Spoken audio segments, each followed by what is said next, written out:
And the result of the election, they've produced the result in which we've got to work together to form a government.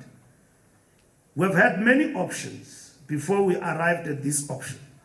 We've had an option which was easy. A grand coalition, one party or parties coming together to work together. We had that option. We had an option of a minority government with elements of supply and confidence agreements.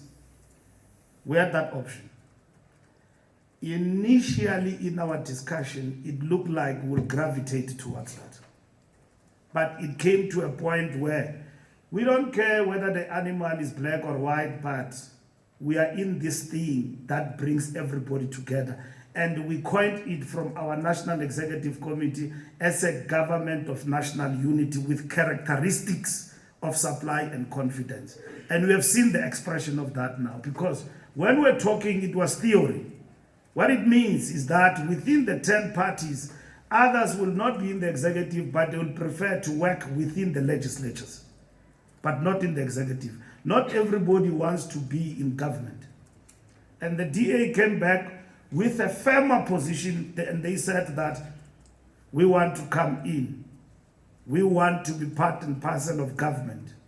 We said fine and good, but it's not only you, it's others. So we worked on a statement of intent.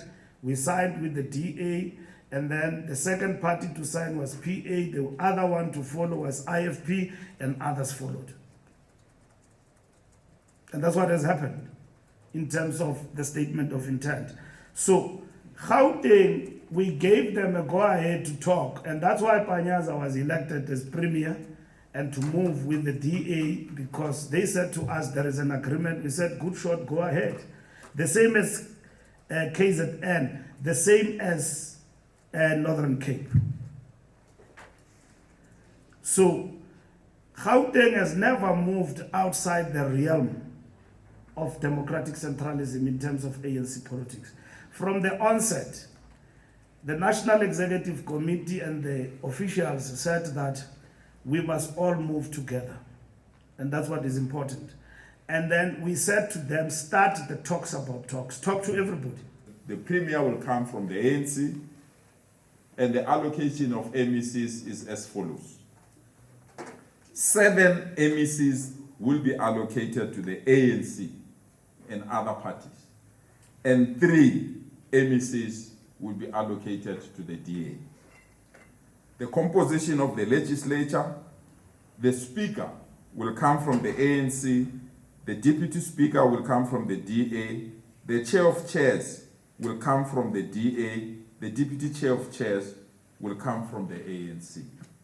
That the principle of allocation of chairperson is based on an oversight model, where when a party occupies an MEC position, the same party shall not occupy the chair of the portfolio. This is the document the DA gave us, saying they're requesting for 3 portfolios. And that's what our SG say. We've offered that. The snag is that we said we've started on this document. Let's continue. Because this is the document that led to the election of the Premier, Speaker, and Deputy Speaker. Let's go and elect the remaining 2. Then the DA came a day later, said they're withdrawing this document.